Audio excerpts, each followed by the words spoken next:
So in January, early January, we were contacted by Dante Hall that El Torritos had vacated the property. Shortly thereafter, I received a text message from Councilmember Gehani asking me to call him. I called him, and he asked me if I was interested in the Torrito property, which I found kind of confusing. And I was like, why would I be interested in Torrito? He said, well, for gold medal. And I said, well, I actually have a lease, a long-term lease where I am. I don't have an interest in the building.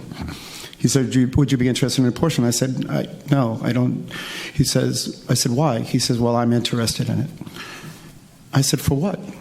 Because it never occurred to me that what he was looking to do was to do what he did. He said, well, for a daycare center. So I know that he owns and operates daycare centers.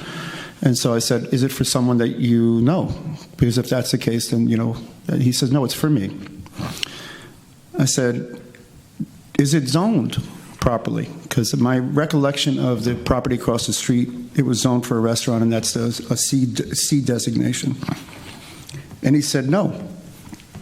So at that point, I cautioned him. I said, well, that would require a land use change. And as you know, the land use change has to come before the council. So that's a gatekeeper item. And at that point, I said, he said, well, would you support it? And I said, I have no idea. I said, I think the public might. I have no idea. Me, I can't. I have no idea. I said, but by the way, you should call Jean, our city attorney, and she can counsel you on what you should do. But what I would suggest is the following.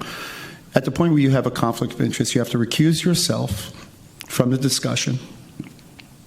You have to announce that, and you cannot, by law, contact staff or any council member and ask for their support. I then got off the phone and called Jean Savory because I said, Jean, maybe you should call Sanjay, or maybe you should give him some advice, because I had this weird phone call, and I was uncomfortable with it.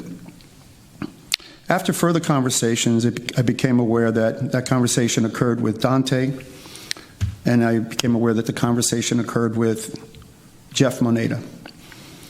At that moment, Jeff Moneta counseled Mr. Gehani that he should in fact stop speaking to staff and stop speaking to other council members. And I became aware that he was trying to circumvent the gatekeeper ordinance because he felt after our conversation that I would not support the land use change. I then counseled Jeff to call Jean, because at that moment I realized that he had run afoul of at least myself, and others. A few months later, I got the same phone call that Councilmember Aswati told me, and she told me about this strange conversation she had with Gehani. I then stopped her and said, call Jean, which she did.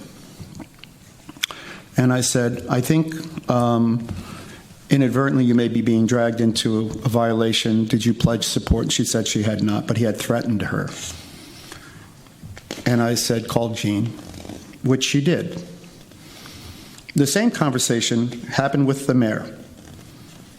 Gehani contacted the mayor and solicited support and threatened him, in part, that he needed a decision in a time certain. I became aware of that inadvertently and gave him the same counsel. So at each point, I did what was required by law. I contacted the legal counsel, and I contacted the city manager. And I became aware of a Gilead connection, which has yet to be discussed, and I'm assuming was given to the DA. Upon receiving the phone call from the DA, I suggested that the DA start with the city attorney, follow up with whatever order he wanted, and then come back. So to be clear, what occurred was a purposeful, planned, and with purpose of forethought effort to enrich himself personally. Not for the city, not for the benefit of the city, not for a vote about mayor, but because of arrogance and conceit that the public, especially the public that may be here tonight, would find no fault in it, or maybe no one would say anything because it would be too embarrassing to mention. It would be too embarrassing to bring to light these facts. So it's not too embarrassing to bring these facts, but what it is, in fact, is required. So the idea that any of us would be complicit and to say that it's enough that it was vetted here, the facts that I read into the record are verifiable by the district attorney who chose not to release those. However, had we had a hearing, then I would have asked the district attorney or to find some mechanism where we could subpoena the actual testimony by each of the council members. It is unfortunate that we find ourselves here today, but let's be clear. We find ourselves here today not because of me, because first was purported that this was a trap. And a trap in what way? Our city attorney trapped Gehani? Our city manager trapped Gehani. If you don't know Jean Savory, she has an impeccable reputation up and down the peninsula. And knowing Jeff for as long as I know him, he does. I don't dislike any particular council member, and I don't have I offer help to all that are willing to be helped. Mr. Gehani by himself, Mr. Mayor, chose the path of least resistance in an effort to circumvent the trust of this group of us for his personal financial benefit, for his personal pocketbook, for his personal business, for his personal reputation. He has not responded to the people that have lied about it. He himself lied here, sitting here at this desk, to you and to me and to this community. He called me a fool and a joker and lied. And if you're okay with that, then that's unfortunate. I am not okay with that. And not because of me. Because first he lied, second he got caught, then he stood here. And if this were a court of law, it would be perjury.